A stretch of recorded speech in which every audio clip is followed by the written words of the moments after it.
Hello everyone, welcome back on my YouTube channel. Today we will discuss about types of consumer in consumer behavior. ठीक है, तो consumer behaviour में आज हम discuss करने वाले हैं जो टॉपिक वो है टाइप्स ऑफ कंज्यूमर और सब्जेक्ट है कंज्यूमर बिहेवियर। जैसा कि हम आज अब तक पढ़ते आ रहे हैं, प्रीवियस लेक्चर में मैंने आपको बताया था टाइप्स ऑफ कंज्यूमर बिहेवियर के बारे में। आज हम बात कर रहे हैं टाइप्स ऑफ कंज्यूमर के बारे में। ठीक है, चलिए स्टार्ट करते हैं। यहाँ पे मैंने एक छोटा सा डायग्राम बनाया है, जैसे आप देख लीजिए। Buyer, consumer, ultimate consumer, institutional buyer और कस्टमर। ठीक है, now first one is consumer. According to International Dictionary of Management, consumer is a purchase of goods and services for immediate use or consumption. Consumer की बात कर रहे हैं तो according to international dictionary of management ने जो definition दी है उन्होंने बताया है कि कंज्यूमर कौन है। Consumers is a purchaser of goods and services. ठीक है, कंज्यूमर क्या है? परचेजर है गुड्स एंड सर्विसेज का, जो इमीडिएट उसको यूज कर रहा है और कंज्यूम कर रहा है। ठीक है, जैसे सपोज मैं बात करता हूँ अपनी, मैं क्या हूँ? मैं एक कंज्यूमर हूँ।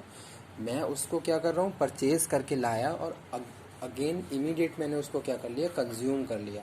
जैसे सपोज मैं अपने लिए कोई शेविंग क्रीम लेके आया हूँ। ठीक है, अब वो शेविंग क्रीम मैंने क्या करी, जो भी मैं फॉर्म वगैरह जो भी है वो लेके आया और तुरंत मैंने उसको क्या कर लिया? यूज़ कर लिया। तो मैं क्या हूँ? कंज्यूमर हूँ उस प्रोडक्ट का। ठीक है, मैंने उसको परचेज भी किया और परचेज करके मैंने उसको कंज्यूम कर लिया। तो मैं क्या हूँ? Consumer. Buyer, he is the person who purchase goods either for resale or use in production or for use of somebody else. ठीक है, अब बायर कौन होते हैं? बायर वो होते हैं, जैसे सपोज मैंने कोई प्रोडक्ट खरीदा किसी दूसरे के लिए। ठीक है, तो मैं क्या हूँ? मैं उस प्रोडक्ट का बायर हूँ। जैसे सपोज अभी मैंने जो एग्जांपल कोट किया था कि मैं अपने लिए कोई क्रीम लेके आया हूँ, तो अगर मैं उसको अपने लिए नहीं, मैंने खाली उसको परचेज किया है और मैं किसी दूसरे के लिए लेके आया हूँ, तो मैं उस प्रोडक्ट का बायर हूँ। ठीक है, लेकिन मैं उस प्रोडक्ट का कंज्यूमर नहीं हूँ। कंज्यूमर कौन है? जो उसको कंज्यूम या यूज़ कर रहा है। ठीक है, तो वो यहाँ पे डाउट क्लियर कर लीजिए कंज्यूमर और बायर में। ही is the person who purchase goods either for resale, चाहे आप उसको दोबारा रीसेल करने के लिए परचेज कर रहे हो और यूज़ करने के लिए, या फिर आपको उसको प्रोडक्शन प्रोसेस में यूज़ करना है, या फिर किसी और के लिए आप उसको परचेज कर रहे हो, तो आप क्या हो? आप उस प्रोडक्ट के बायर हो। जैसे आपने सुना होगा ना, बिजनेस टू कस्टमर। जैसे सपोज आप क्या कर रहे हो? प्रोडक्ट खरीद रहे हो अपने यूज़ के लिए कभी कभी, और इसका जो सेकंड फॉर्म है वो ये भी होता है बिजनेस टू बिजनेस, यानी कि आप क्या कर रहे हो? आप परचेज कर रहे हो फर्दर किसी दूसरी प्रोडक्शन एक्टिविटी में उसको यूज़ करने के लिए। ठीक है, तब जाके वो फाइनली वो प्रोडक्ट ऐड होके कस्टमर तक पहुंच रहा है। ठीक है, तो लेकिन आप क्या हो? आप उस प्रोडक्ट के बायर हो कि आपने उसको यूज़ परचेज किया है या रीसेल करने के लिए, यूज़ करने के लिए। ठीक है, यूज़ फॉर प्रोडक्शन और यूज़ फॉर समबडी एल्स, अपने यूज़ के लिए नहीं, किसी दूसरे के यूज़ के लिए, तो वो है बायर। अब यहाँ पे हम बात कर रहे हैं किसकी? कस्टमर। कस्टमर कौन होते हैं? He is one who purchase goods for his own और for his use of other, और else he is regular customer of particular product and he is regular customer of particular shop। तो वो क्या है? Customer है। अब customer की यहाँ पे हम बात कर रहे हैं, कस्टमर कौन होते हैं? ठीक है, तो कस्टमर कौन होते हैं? He is one who purchase goods for his own, पहली चीज क्या है? फॉर हिज ओन और for use of other else. ठीक है, अपने लिए या फिर अपनी किसी दूसरे के लिए, और रेगुलर आप उस प्रोडक्ट के क्या हो? उसको परचेज कर रहे हो। ठीक है, पहली चीज क्या है? Regularly you are purchasing the goods, जो भी प्रोडक्ट है, and regularly you are purchasing the product for from a particular shop. तो आप उस शॉप के क्या हो? एक रेगुलर और लॉयल कस्टमर हो। ठीक है, तो वो यहाँ हम बात कर रहे हैं किसकी? कस्टमर की। कस्टमर कौन होते हैं? Customer are the purchaser of goods for his own or other else, किसी भी दूसरे के परचेज के लिए regularly you are using purchasing. ठीक है, for a particular shop you are a customer. Next one यहाँ पे हम बात कर रहे हैं वो क्या है? institutional buyer. These are either government institutions or private organizations. ये इंस्टीट्यूशनल बायर्स कौन होते हैं? ये या तो गवर्नमेंट इंस्टीट्यूशंस होते हैं या फिर प्राइवेट ऑर्गेनाइजेशंस होती हैं, ठीक है। अब नेक्स्ट टॉपिक पे आ जाइए, नीड ऑफ कंज्यूमर बिहेवियर, क्या ज़रूरत है इसकी, क्यों हम स्टडी करते हैं सीबी को। First one is to make better strategies for increasing profit, ठीक है। अपनी ऑर्गेनाइजेशन के लिए हमें बेटर स्ट्रेटजी फॉर्मुलेट करनी होती है जहां हमें सीबी स्टडी की ज़रूरत पड़ती है।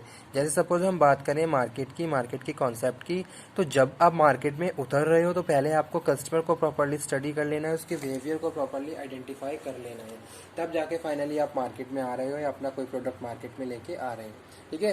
तो ये जो स्टडी ऑफ सीबी है हमें हेल्प करती है formulate best strategy for marketing terms, ठीक है। Next one is to take into consideration customer health, hygiene and fitness. अब यहाँ पे हम किस किस की बात कर रहे हैं? कस्टमर हेल्थ की बात कर रहे हैं, हाइजीन फैक्टर्स की बात कर रहे हैं और फिटनेस की बात कर रहे हैं। इन सारी चीज़ों के लिए हम बेस्ट डिसीजन मेकिंग तभी कर सकते हैं जब हमने प्रॉपर्ली आज के सिनेरियो के कस्टमर को प्रॉपर्ली स्टडी कर लिया है, उसका क्या प्रेफरेंस है, उसका क्या लाइक है, क्या टेस्ट है, कि उसकी क्या लाइकिंग डिसलाइकिंग है, किस हिसाब से वो प्रोडक्ट को खरीद रहा है, ठीक है, और कितना कॉन्शियस है वो अपनी हेल्थ के लिए, किस एरिया में हमें प्रॉपर्ली फोकस करना चाहिए। तो ये सारी चीज़ें भी हम तभी कर सकते हैं जब हमने प्रॉपर्ली कस्टमर को स्टडी कर लिया है। उसके बाद हम बात कर रहे हैं to know the buying decisions and consumer make consumption, how consumer use buying taking the decisions for purchasing the product and how consumer finally purchase the product. For this reason you have to need to study consumer behavior. Next one जो हम यहाँ पे बात कर रहे हैं वो है consumer behaviour study is necessary for making pricing policy. Pricing policy भी आपको तभी बना सकते हैं जब प्रॉपर्ली आपने कंज्यूमर के हर एक फैक्टर्स को स्टडी कर लिया है।